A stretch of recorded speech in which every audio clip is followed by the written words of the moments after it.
Hey, Noida International Film Festival, thanks for having me and the movie. I'm very honored and sorry for my surrounding. We were just moving studio, so it looks a little bit weird.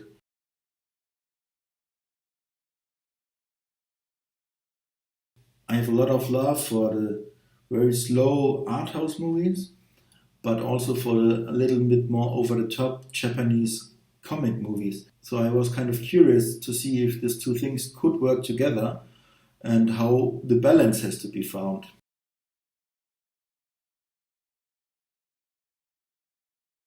Well, first of all, you have to know that I'm working on the movie for over 10 years now.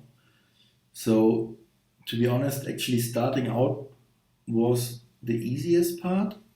The harder part was to keep it going for all this time. Always go from one break because of finances to another break because of personal things.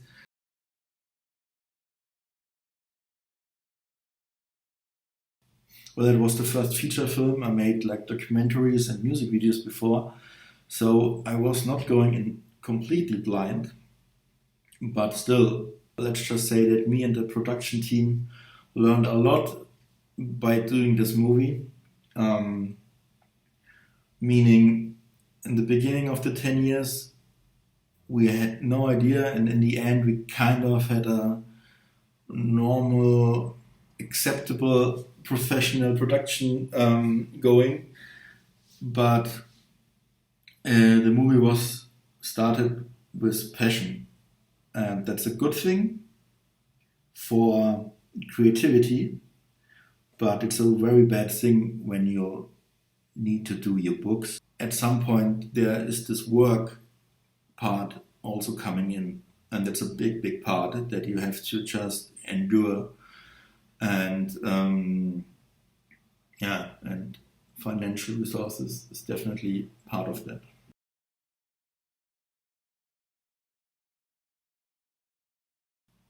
Well, the biggest challenge is one that I actually mentioned before, is finding the right balance of these two different kind of movies. So actually, the first edit of the movie was over 3 hours, and it really took a long time in the editing process to find a balance where the movie never goes too much over the top and never goes too much into the art installation area. And when you just talk about challenge in production, then we could actually make three documentaries about it, and like Werner Herzog style. So don't even get me started.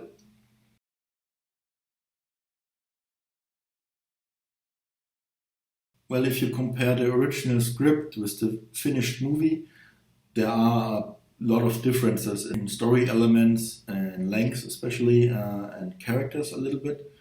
Um, for example, the original edit was also 3 hours long compared to the 74 minutes that came out in the end.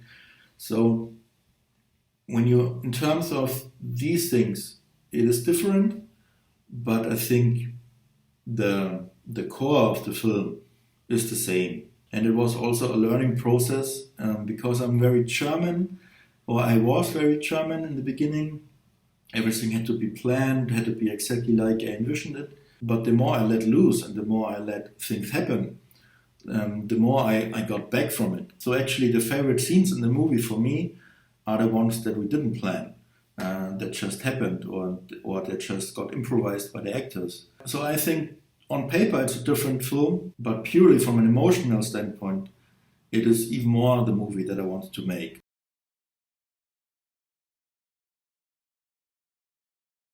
Well, according to a lot of money people, there is no target audience for this kind of movie. It's a very specific target audience, which is totally fine. That is what I always want to do the movie for.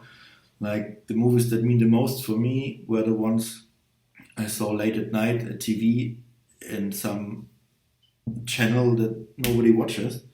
So we are well aware that the movie has a very specific audience. But so far, if somebody liked it, he really liked it.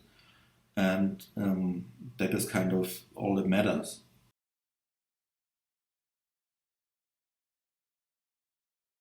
My dream distribution for the movie is actually to make it like the Japanese roadshow, it's called.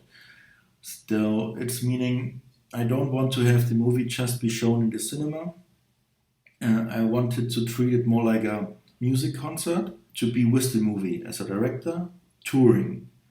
And because the movie has so little dialogue, it would be amazing if the band that made the most of the music for the movie would be playing live during the movie's showing.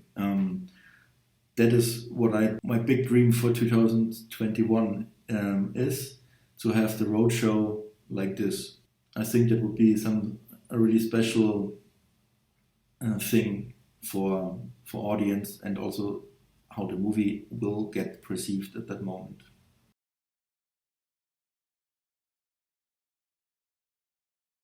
I asked somebody once how he liked the movie, and he said it's hard to tell.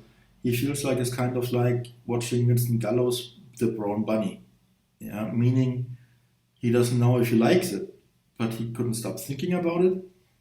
So if you're into that, then that's when you should watch the movie, I guess.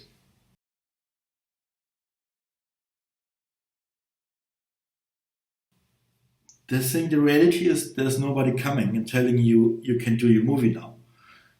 You have to do it yourself. You have to start yourself. You have to grind through it yourself, and you will be alone a lot of times. And there will be a lot of things that make you feel why should I even do that? There's so much against it, and that's super scary.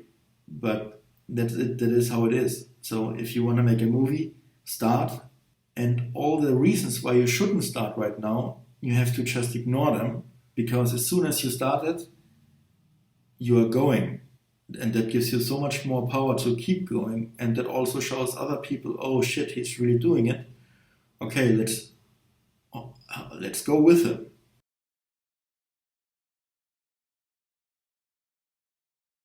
Thanks so much for doing this. Giving smaller movies a platform is a really important work. Thank you.